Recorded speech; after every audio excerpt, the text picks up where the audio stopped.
I'm not just gonna cut all the guts out as a lot of people do. I'm actually gonna cut the can along this line and using a hacksaw. I have extra blades. I'm just cutting the can, just the actual metal part, and then it all slides out, all the internals, which is a mesh cylinder with the glass wrapped around it, and then internal baffling. Ha!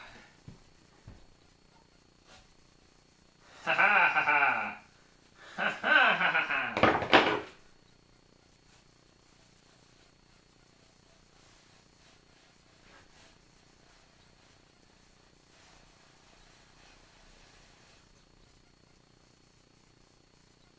There's two baffles.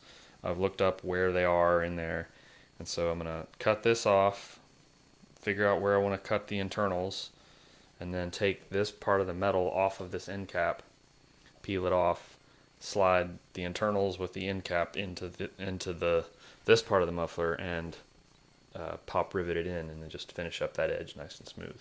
So there it is, a shortened muffler. This is 12 inches from here to there. So I took off about 9 inches and 9 5/8 inches. And I was gonna drill some holes like through, see there's this little lip around here. I was gonna drill some holes and put some pop rivets in there, and maybe later put some screws actually.